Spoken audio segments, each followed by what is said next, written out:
నా మనసు ఎంతో తేలిగ్గా ఉంది. హత్య చేయాలనే ఫీలింగ్ ఇకెప్పటికీ రాదు అనుకున్నాను. ఆ అరుపులు, ఆ ఏడుపు నన్నేదో చేసేసాయి. ఎన్నో చేశాను, కానీ ఎవరికైనా ఉపయోగపడే విధంగా నేను ఇంతవరకు ఏదీ చేయలేదు. ఇప్పటికైనా ఏదైనా మంచి పని చేయాలని నా మనసు కనిపించింది. అది ఎవరో చూడరా.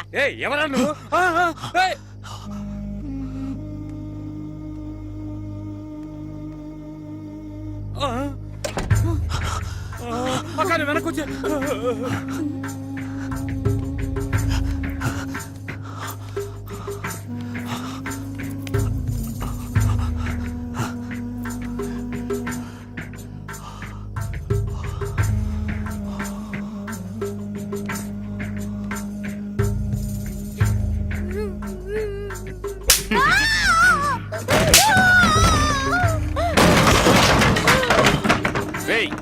ఎవరా నువ్వు?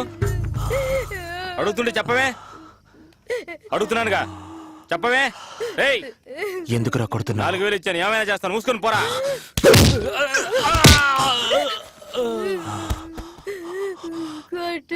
చెప్పండి. దేవతలా చూసిన అమ్మాయిని వేసేలా చూస్తే ఎలా ఉంటుంది సార్?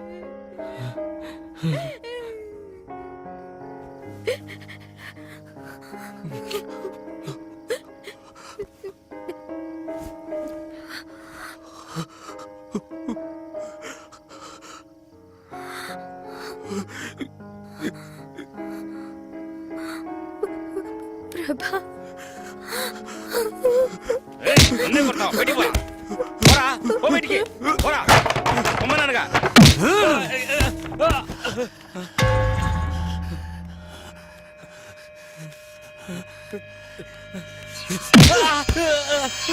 నాలుగు వేలిస్తే ఏమైనా చేస్తావా?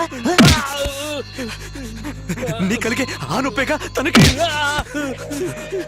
అదే రక్తమే కదరా, అదే మాంసమే కదరా.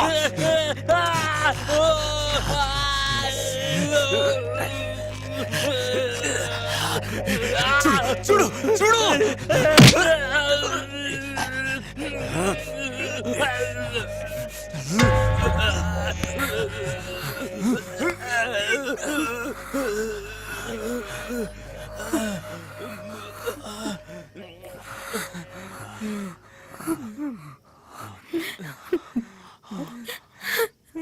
ముందు ఇక్కడి నుంచి వెళ్ళిపో.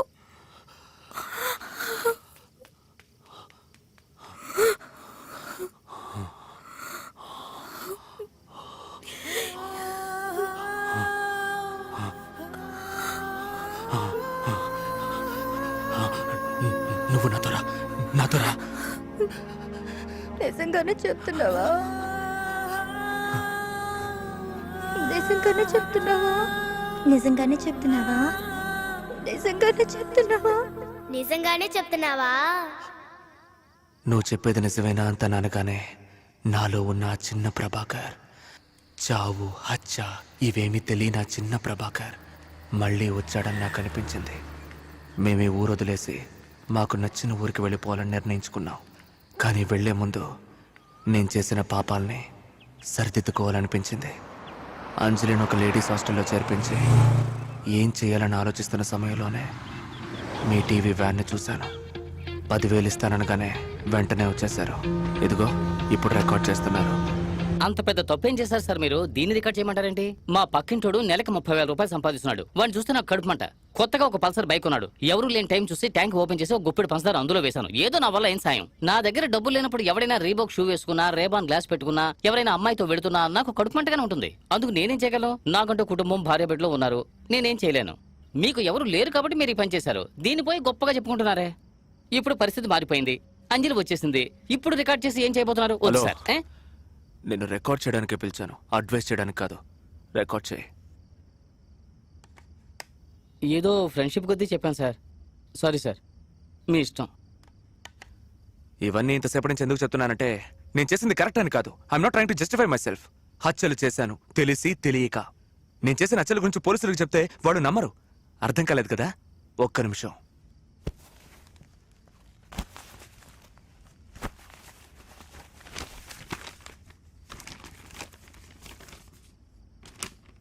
జూమ్ చేయి. ఆ, అక్రమ సంబంధం వల్ల ఘోరం.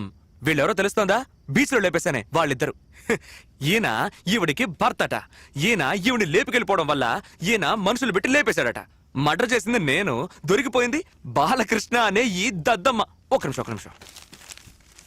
వీడెవరో తెలుస్తోందా? డాక్టర్ కేడి నందు, సైకియాట్రిస్ట్, పూనా మార్కెట్. నేను తలపగలు కూడా చంపానే ఆడే. ఇతను రియల్ ఎస్టేట్ గొడవలో లేపేశాడట. మర్డర్ చేసింది నేను, దొరికిపోయింది డాక్టర్ కుమార్ అనబడే ఈ దద్దమ్మ. మంత్లీ టార్గెట్ పూర్తి చేయాలని పోలీసులు ఈ కేసుని మూసారు. ఇప్పుడు పోలీసుల్ని అడిగితే నేను ఎవరిని చంపలేదు అంటారు. నన్ను అడిగితే నేను చంపాను అంటాను. నేను చంపానా చంపలేదా? మీకేమైనా అర్థమైందా సార్? అర్థం కాలేదు సార్. నాకు ఏం అర్థం కావట్లేదు సార్. అసలు ఊళ్ళో ఏం జరుగుతుందో కూడా అర్థం కావట్లేదు సార్. 10 సంవత్సరాల క్రితం మినిమం శాలరీ 2,000 రూపాయలు, మాక్సిమం శాలరీ 20,000 ఉంటుంది. కానీ ఇప్పుడు మినిమం శాలరీ అదే 2,000 రూపాయలే, కానీ మాక్సిమం శాలరీ 2-3 లక్షల మీద వెళ్తోందే. ఈ ఊరు 2 లక్షల రూపాయలు తీసుకునేవాడికి తగ్గట్టుగా మారుతోంది. సార్, మొత్తం ఈ ఊర్లో ఎంతమంది ఉంటారు సార్ చెప్పండి? ఒక 60-70 లక్షల మంది ఉంటారు సార్. నేనేమైనా సెన్సస్ లెక్క అడిగానా సార్? ఈ ఊళ్ళో ఉండేది మొత్తం 2 మాత్రమే సార్. అర్థం కాలేదు కదా? ఒకడు షాపింగ్ మాల్ లోపల ఉండేవాడు, ఒకడు షాపింగ్ మాల్ బయట ఉండేవాడు. ఒకడు ఐమాక్స్ లోపల ఉండేవాడు, ఒకడు ఐమాక్స్ బయట ఉండేవాడు. ఏటీఎం సెంటర్ లోపల ఉండేవాడు, ఏటీఎం సెంటర్ బయట ఉండేవాడు. మనవాడు. సార్, క్రెడిట్ కార్డ్ తీసుకుంటారా సార్? డెబిట్ కార్డ్ తీసుకుంటారా సార్? హోమ్ లోన్ తీసుకుంటారా సార్? సార్, అది ఇందులో వేస్తారా సార్? ఇది అందులో వేస్తారా సార్? సార్ పాప సార్, నేనైనా పర్లేదు సార్, ఏదో 2 పద్యాలు చెప్పి మాస్టర్ ఉద్యోగంతో ఎలాగైనా బతికిపోతాను. కానీ హిస్టరీ చదివిన వాళ్ళు, జాగ్రఫీ చదివిన వాళ్ళు, సోషియాలజీ చదివిన వాళ్ళు, సైకాలజీ చదివిన వాళ్ళు, పొలిటికల్ సైన్స్ చదివిన వాళ్ళు, ఎకనామిక్స్ చదివిన వాళ్ళు చచ్చారు సార్. పాపం టీచర్ ఉద్యోగం కూడా దొరకదు సార్. మీరు కరెక్ట్ గా చెప్పారు సార్. ఖరీదైన జీవితం, వసతులు, సంతోషం ఇవన్నీ ఎంబీఏ చదివిన వాళ్ళకి, ఎంసీఏ చదివిన వాళ్ళకి, పెద్ద కాలేజీలో ఇంజనీరింగ్ చదివిన వాళ్ళకి, డాక్టర్ చదివిన వాళ్ళకి, వీళ్ళకి మాత్రమేనా సార్? మాకు లేదా సార్? నాకు 2,000 చాలేదు అనట్లేదు సార్. ఆఖరితో మా కడుపులు మాడిపోతున్నాయి అనట్లేదు సార్. బిచ్చం అడగట్లేదు సార్. కానీ ఆ డబ్బు తీసుకునే నా కొడుకులకి పొగరుంది చూసారే, తట్టుకోలేకపోతున్నాను సార్. మనిషిని చూసి తోటి మనిషే ద్వేషించే రోజు వస్తుందని చెప్పాడు ఒక కవి. అదే సార్ జరుగుతుంది ఈరోజు. 2 లక్షల రూపాయలు తీసుకుంటున్నారు, 3 లక్షల రూపాయలు తీసుకుంటున్నారు, కారు కొనుక్కుంటున్నారు, ఇల్లు కొనుక్కుంటున్నారు, రేపని గ్లాస్ పెట్టుకుంటున్నారు, షువ్వులు వేసుకుంటున్నారు, సెంటు కొట్టుకుంటున్నారు. డిస్టర్బ్ అవుతామా అవ్వవా సార్? అవుతాం సార్. అవుతాం. Touch me here if you dare, don't look at my face, unbutton me here. ఆ విధంగా అమ్మాయిలు రాసుకుంటే, అది వక్షస్థలంలో రాసుకుంటే, వాళ్ళ పాటికి రోడ్లో వెళ్లే మన వాళ్ళకి ముట్టుకోవాలని అనిపిస్తుందా అనిపించదా సార్? అనిపిస్తుంది సార్. అనిపిస్తుంది. తెలుగు చదువుకున్న వాళ్ళంతా సాధువులు, అమాయకులు అని మాత్రం అనుకోవద్దు సార్. ఏదో గడ్డం పెంచుకుని, సోడా బుడ్డి కళ్ళద్దాలు పెట్టుకుని, భుజానికి సంచి తగిలించుకుని కవితలు చెప్పే గొట్టంగాళ్ళని మాత్రం అనుకోకండి సార్. ఎందుకంటే తెలుగు ఒకరిని శాంతపరచడం మాత్రమే కాదు, తెలుగు ఒకడికి రౌద్రాన్ని కూడా ప్రసాదిస్తుంది. తాడితులు, పీడితులు తిరగబడితే విప్లవమే వస్తుంది. నేను చేశాను. Yes, of course I did cold blooded murders. ఇవన్నీ చెప్పి నేను చేసింది కరెక్ట్ అనడం లేదు. I'm not trying to justify myself. నేను చేసిన పనులు నాకు నచ్చలేదు, తప్పించుకున్నాను. ఎందుకంటే నా అంజలి తిరిగి వచ్చేసింది. నేను మళ్ళీ ఆ చిన్న 7 ఏళ్ల ప్రభాకర్గా మారిపోయాను. ఆ మరణాన్ని చూడని వయసు. వెళ్ళిపోయాను. మేమిద్దరం వెళ్తున్నాం సంతోషమైన జీవితాన్ని వెతుక్కుంటూ. మాకు దొరుకుతుంది. ఎందుకంటే మాకు దొరుకుతుంది అన్నది లిఖించబడ్డ ఒక శాసనం. ఖచ్చితంగా దొరుకుతుంది సార్. Thank you. ఇంతసేపు నేను చెప్పిన ప్రాబ్లంకి సొల్యూషన్ ఏంటో నాకు తెలియదు. తెలుసుంటే నేను ఇలా అయ్యేవాడిని కాదు. ఒకవేళ ఫైనాన్స్ మినిస్టర్కో, సీఎంకో, పిఎంకో తెలుసా అని కూడా నాకు తెలియదు. ఒకవేళ అమెరికా రాష్ట్రపతి ఒబామా ఆయనకు తెలుసుండొచ్చు. ఒక ఐఎస్డి కాల్ చేసి మాట్లాడే దమ్ము మనకి లేదు. ఏం చేస్తాం? నేను తప్పించుకున్నాను. బట్ మీరు కూడా, మీరు జీవిస్తున్న ఈ ఊరు ఎంతో ప్రమాదకరమైందని మాత్రం మీరు మర్చిపోకండి. మీరు తినే ఒక పీస్ పిజ్జా కోసం, షూ కోసం, గ్లాసెస్ కోసం మీరు హత్య చేయబడచ్చు. చేస్తున్నారు కూడా. Got it? Be aware of it. That's it. Close చేయండి. ఒక నిమిషం. కష్టజీవుల గుండెలు కార్చిన కన్నీరు, సంపదను దోచుకునే మనుషులు, ఈ సంపదని దోచుకునే ధన మధాంతులని అంతం చేసే మనుషులు, ఆర్మీ. నాలాగా విసిగి వేసారి అవమానపడి ఏడ్చేవారి కన్నీరు. Got it. థ్యాంక్స్. క్లోజ్ చేయి.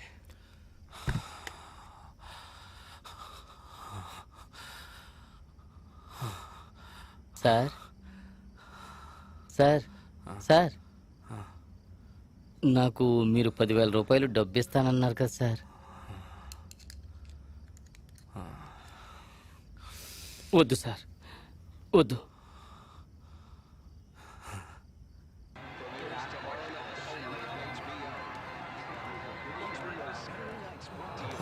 ఎక్స్క్యూజ్ మీ, ఎస్, యువన్ మిమ్మల్ని కలవమన్నారు. దీన్ని మీ ఎండి గారికి ఇచ్చేయండి.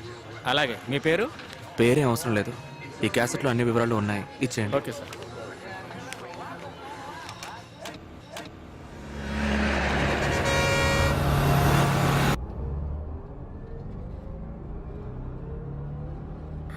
ప్రభా, మ్మ్. ఎందుకురా దీన్ని తీసుకొచ్చావని నీకు బాధగా ఉందా? ఎందుకు ఏమీ అడగట్లేదు?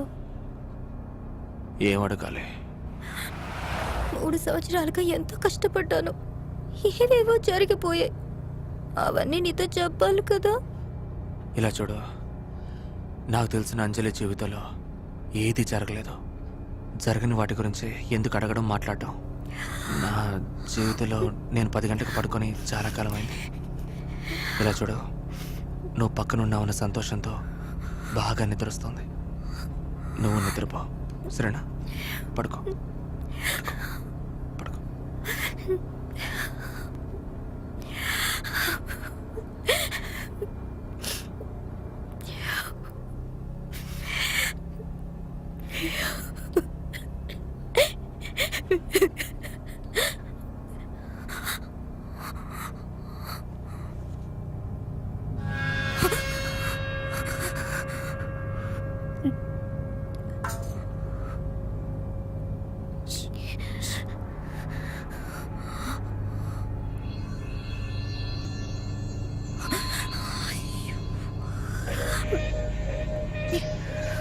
ప్రభా, ప్రభా, ఏంటి? అక్కడొక్కడు ఇందాక నుంచి నన్ను చూస్తున్నాడు. నువ్వు అడిగితే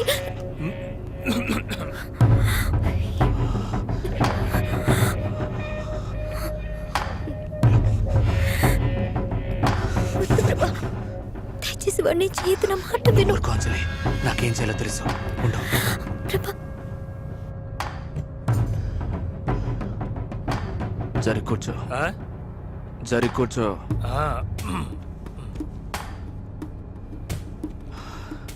అలా చూడకండి సార్, యా చూడకండి అంతే. చూడకండి అంటే పోయిన వారం వెళ్ళాను, 3,000 రూపాయలు బయటికి తీసుకెళ్తే ఎంత? ఇప్పుడు అలా కాదు. ఇప్పుడు అలా కాదంటే ఎలా మరి? పెళ్లి జరిగిపోయింది. ఆ, పెళ్లి జరిగిపోయిందా? ఇదెప్పుడు? 7 ఏళ్లకే అయింది.